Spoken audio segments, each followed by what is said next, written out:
everyone, welcome back to Katie's Favorite Recipes. So today we're going to be making 3 good recipes for you all. It's chicken pot pie and biscuits, a Mexican beef casserole, and then a taco pizza. These are fairly simple, they're perfect for a weeknight, so let's go ahead and get into it. We're going to start off with the chicken pot pie casserole recipe. I'm going to start off with peeling and chopping my potatoes. So for this I did a 5-pound bag, and I used about 3/4 of the bag. And I'm just going to chop them up into bite-sized pieces. Really, you can make them chunkier if you want, but I just like them where they're pretty even with everything on size-wise. So I chop mine in half, and then I chop it down more, and then I just dice them up. You just don't want these so small that they'll just turn into mush. Also, you can cut the little end pieces off if you want, because those will cook faster and be kind of turned into mashed potatoes, which ain't really a big deal if you don't have very many. But so I'm just going to finish chopping those up into about that size, and then we're going to put those in some water as we go so they won't turn brown. But now that I've got them all chopped up, I'm going to boil them in, I did about 3 chicken bouillon cubes, and then I salted the water, peppered it, and threw in some Mrs. Dash. You can do whatever seasonings you like for this. It doesn't have to be this, but I just really like these. So this gives the potatoes a lot of extra flavor, and I think it really makes the casserole nice. I also use fresh carrots. I got the baby ones, and I just cut up about a can's worth. If you didn't want to do that, you could use just a can of sliced carrots and drain them. So I boiled those in water and cooked them till they were fork tender. And now I'm just going to slice up my onion. So I did about a half of a medium onion. And once I finished chopping up my onion in bite-sized pieces, my potatoes were cooking, and they finished up cooking. So I took them out, I drained them, and I set them on a plate to cool. That way they wouldn't just keep cooking and turn into mush. But now we're going to saute our onions in butter with some pink Himalayan salt is what I used. You can use whatever kind. And I just wanted to get charred. We're going to set those to the side, and we are going to start chopping up our chicken. So I did 2 large chicken breasts. And we're just going to chop these up into bite-sized pieces, kind of close to the potato sizes, but maybe just a little bit bigger. And we are going to cook that in some butter. Season this with salt, pepper, Mrs. Dash, and some garlic powder. And we're just going to cook that until it's done. And while that's finishing up, I'm going to start on my cream mixture, which is 2 cans of cream of chicken, and then a cup of water. And then I did a teaspoon of poultry seasoning there. I salt and pepper to taste, but I end up adding more later. So altogether, I did about 1.5 teaspoons of poultry seasoning. So now we're going to start adding in our vegetables, our drained peas, our sauteed onions, and then we're going to put in our carrots. And we're going to add in our potatoes. These potatoes turned out so good.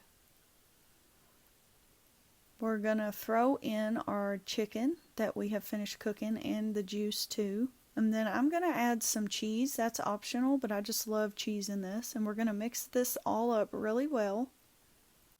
And once we finish mixing that up, I tasted it a little bit since everything is cooked except for the cream of chicken soup. And I decided I needed more seasoning, so I added more salt, pepper, more poultry seasoning. I did about, like I said, an extra 1/2 teaspoon just then, so that was 1.5 total. And we're just going to mix that up really well and put that into our casserole dish. Now that that's spread out evenly in the casserole dish, I'm going to pop it in the oven at 375. I'm going to also put my biscuits in. You can use whatever kind you like. That's the kind I like. And once it's hot and bubbly after about maybe 20 minutes, you are just going to serve it up with a biscuit and enjoy. This is amazing. I think you all will love it. So now we're going to go into our Mexican beef casserole. This was super good. I am just starting off chopping my onion. And I just did a small onion and chopped it up. And then we're going to go over to our skillet and put some garlic in there. I did about 3 cloves. And then our onion. and we're just going to let that get fragrant, and then we're going to throw in our hamburger. That's why I didn't add any oil or butter, because the grease of this is going to help keep everything from sticking. If you want to add something like that, you can. But we're just going to mash this burger up, and we are going to cook it until it's done. And then we're going to drain it, and we are going to add our taco seasoning. This is the kind I used. I just followed the package instructions and cooked it the way it tells me to. And once that is done, I'm going to go over here, and we're going to start on our casserole. So I'm going to throw in my drained corn, my drained and rinsed black beans. I'm going to throw in my cooked rice. I did 1.5 cups of cooked rice, and I cooked that in beef broth, which gave it a lot of good extra flavor. And now I'm going to put my taco meat in. And then we're just going to mix all this up in the casserole dish. If you want to do this in a separate bowl, you can, but I just wanted to limit my dishes. So we're going to mix that up really well. And then I am going to season this with Kinder's Fajita Blend. This is optional. You can do whatever seasonings you want, but this gave it really good flavor. And then I'm going to do some Montreal steak seasoning. And then you can actually go in with another packet of taco seasoning if you want. Garlic powder, onion powder, salt, pepper, whatever. But I did the Kinder's, and then I did the Montreal steak seasoning, and I think that gave it really good flavor. So I'm just going to mix that up and then spread it out evenly. And then I'm just going to top this with about 2 cups of cheese. I use sharp cheddar. You can use taco blend cheese. You can use whatever kind of cheese you want. And we're just going to pop this in the oven at about 400 for 15 minutes until it's all melted and bubbly.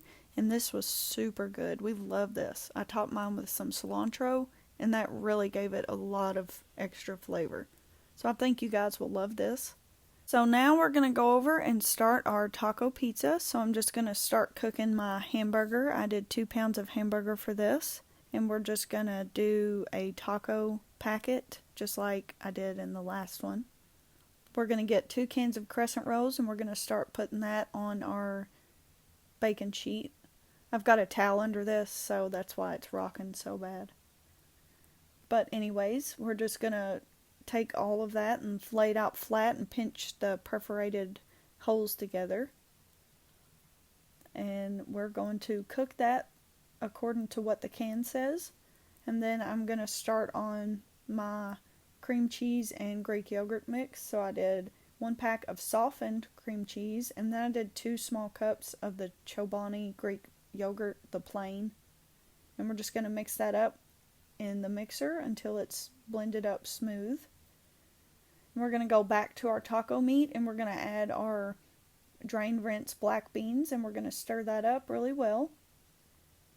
We're just going to let that set, and that'll kind of heat up the taco beans. The burner is off, but I'll just let it set. So now that my crescent rolls are done, I'm going to spread out my cream cheese and my Greek yogurt onto this. And we're just going to smear it on there evenly. And work it around all the edges, around the middle, and make sure that it's all pushed out even. And then we're going to go over and put our meat and beans on there, and we're just going to spread that out as well once we put all that on there.